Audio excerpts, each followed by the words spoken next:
Hola chavos, ¿cómo están? Bueno, ya entrando a lo que es la unidad 2, ¿sí? Ya vamos a trabajar un poco acerca de lo que es la célula.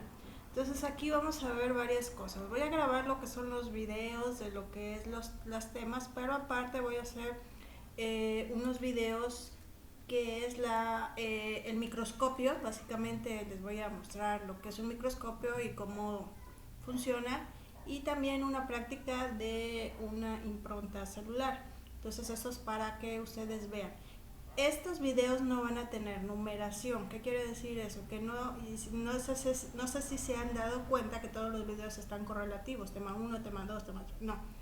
Estos temas van a estar externos, pero sin embargo se les va a poner el link para que ustedes tengan la oportunidad de verlos también. Ahora bien, vamos a empezar. Ustedes muchas veces han escuchado lo que es el término de célula, ¿sí? Pero sin embargo, pues siempre terminamos haciendo la famosa maqueta, o nos dibujan una célula en el pizarrón del salón, o si tenemos mucha suerte nos ponen algunas diapositivas.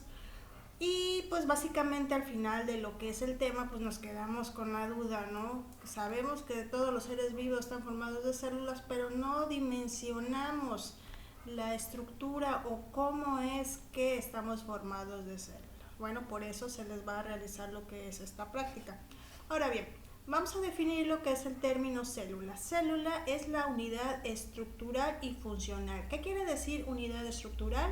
Que todos los seres humanos, todos los seres vivos están formados por células. De funcional, pues que básicamente cada una de las células, desde el punto de vista individual, son capaces de generar procesos metabólicos. ¿Qué quiere decir esto? Que pueden respirar, que se pueden alimentar, que se pueden reproducir, etcétera, etcétera, etcétera. Ahora bien, para que podamos ver las células, no se pueden ver a simple vista, ¿sí? Se necesita de un equipo especializado que se le conoce como microscopio. Este microscopio está formado por varios lentes, los cuales nos permiten ver cosas muy pequeñas, ¿sí? Entonces, la célula es la unidad, ¿sí?, que forma a todos los seres vivos, y esta a su vez está formada por ciertos organelos internos que le permiten realizar todos los procesos metabólicos. Ahora bien, en primaria ustedes vieron que hay dos tipos de célula, la célula animal y la célula vegetal. La célula vegetal es aquella que tiene las plantas y la célula animal son las que tienen todos los demás. Pero ya no estamos en primaria, ya estamos en media superior, entonces ya vamos a ver la información un poquito más veraz, ¿no? Entonces existen dos tipos de célula, la célula eucariota y la célula procariota. Si se dan cuenta, hay dos términos ahí que no concuerdan, ¿no? Lo que es pro y lo que es eu. Entonces vamos a empezar con el término procariota. Pro quiere decir antes y se refiere a antes de algo, ¿no? Por ejemplo, cariota quiere decir o viene de carión, que significa núcleo. Por lo tanto, las células procariotas son aquellas que no tienen núcleo. Una de las más representativas de las células procariotas son las bacterias, por eso vemos ahí una especie de bola con un flagelo, y eso es lo que representa lo que es una bacteria. Entonces, una de las cosas importantes que tienen las células procariotas es que tienen material genético, pero el material genético se encuentra dentro del núcleo de manera normal en las células eucariotas. En el caso de los procariotas, el material genético anda nadando por todos lados en lo que es el citoplasma, ¿no? Algunas de las células procariotas tienen flagelo que les ayuda o les permite moverse, tienen algunas movilidad como las bacterias. Ahora bien, del otro lado nos vamos a la célula eucariota. ¿Qué quiere decir? Eu quiere decir nuevo y cariota pues quiere decir núcleo. Entonces son aquellas células que tienen un nuevo núcleo, ¿sí? Ok, muy bien. Entonces estas células tienen otras características que vamos a ver un poquito más adelante. Pero una de las más principales es que son de mayor tamaño y aparte tienen un núcleo, y dentro de este núcleo tienen lo que es el material genético, que es el que nos va a dar nuestro fenotipo y nuestro genotipo, ¿no?, a nuestros hijos. Ahora bien, aquí tenemos una tabla con algunas características propias de cada una de las células. Vamos a analizar primero lo que es la célula procariota. Pro, ya les había dicho que quiere decir antes del carión, o sea, antes del núcleo. El material genético se encuentra disperso en el citoplasma, las células son simples, no son muy especializadas como en el caso de algunas eucariotas, son primitivas. De hecho, por ejemplo, en la clasificación vimos los dominios, y los dominios eran dos tipos de bacterias: las arqueobacterias, que son las bacterias antiguas, y las eubacterias, que son las bacterias nuevas. Y bueno, el tamaño de las células procariotas es de 1 a 10 micras. Ahora, ¿qué es una micra, maestra? ¿Se acuerda que la vez pasada habíamos dicho o habíamos explicado lo que es un nanómetro?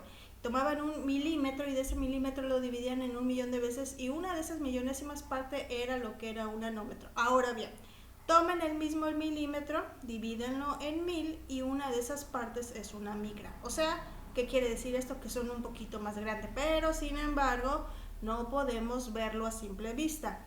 Y otra de las características que tiene, que el ADN es circular. Si se dan cuenta, en la pantalla del lado izquierdo hay una especie como de hélice. Esa hélice es una cadena de DNA, una doble hélice, ¿no?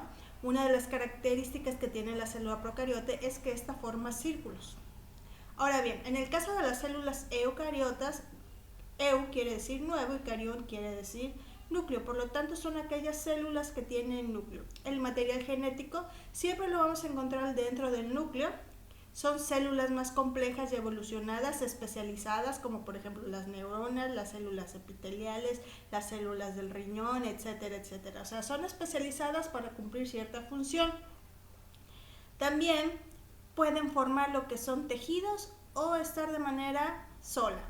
Cuando están de manera sola se les conoce como unicelulares, y cuando están acompañadas de otras forman lo que son tejidos. Ya lo habíamos visto en los niveles de organización de la biología. Ahora bien, también el tamaño cambia. El tamaño ya es de 10 a 100 micras. Aún así, pues si se dan cuenta, no las podemos ver a simple vista. Y el ADN que forma básicamente es como la imagen, ¿no? Básicamente es lineal.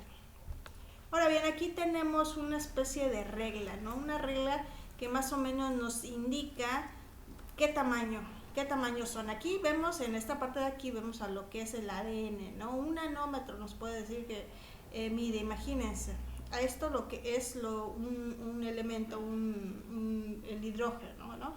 Más o menos para que vayan viendo los tamaños. Aquí vemos lo que es un virus, que es de 10 a 100 nanómetros. Una célula procariota, que más o menos es de una micra aproximadamente. La célula animal es de 10. Esto no es una regla, dependiendo del tipo de célula es el tamaño, pero es algo así como una especie de promedio o una conclusión que nos da para que ustedes vayan dimensionando los tamaños, ¿no? Y en el caso de la célula vegetal, pues es un poquito más grande. Ahora bien, el estudio de la célula no ha sido un proceso fácil. Para empezar, las personas que se dedican al estudio de las células se les llaman citólogos. Cito quiere decir célula y logos quiere decir estudio o tratado. Ahora bien, aquellas personas que se dedican a estudiar lo que son los tejidos se les conoce como histólogos. Entonces, a continuación les voy a presentar algunos personajes que se dedicaron a estudiar desde las células, o sea, son citólogos, y hay otros que son histólogos. Muy bien. Entonces, este personaje, Hooke, ya lo habíamos visto en lo de la historia de la biología, y es básicamente el que observaba las células de corcho y les dio el nombre a las células. Malpighi es otro de los personajes que observó algunos organelos a través del microscopio. Brown desarrolló algunas técnicas de tinción para poder observar lo que son organelos celulares. Es muy importante que ustedes sepan que una célula, si tú la pones directamente, para que tú la puedas ver, necesitas un portaobjetos para poder poner lo que son las células. No se ven directamente así, no. Necesitan llevar un proceso de tinción para poder ser visualizadas a través del microscopio. Entonces Brown definió varias técnicas de tinción para poder ver ciertos organelos.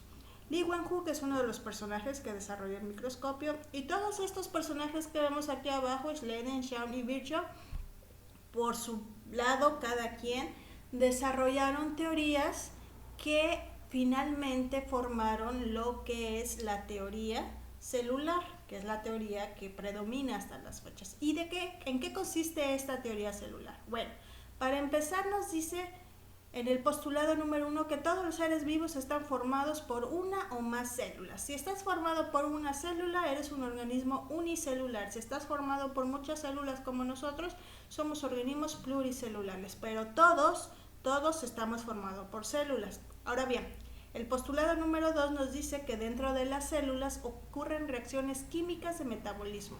¿Qué quiere decir esto? Que todas las células de manera individual se pueden reproducir, se pueden alimentar, pueden respirar, puede haber un intercambio de sustancias externas y internamente, ¿sí?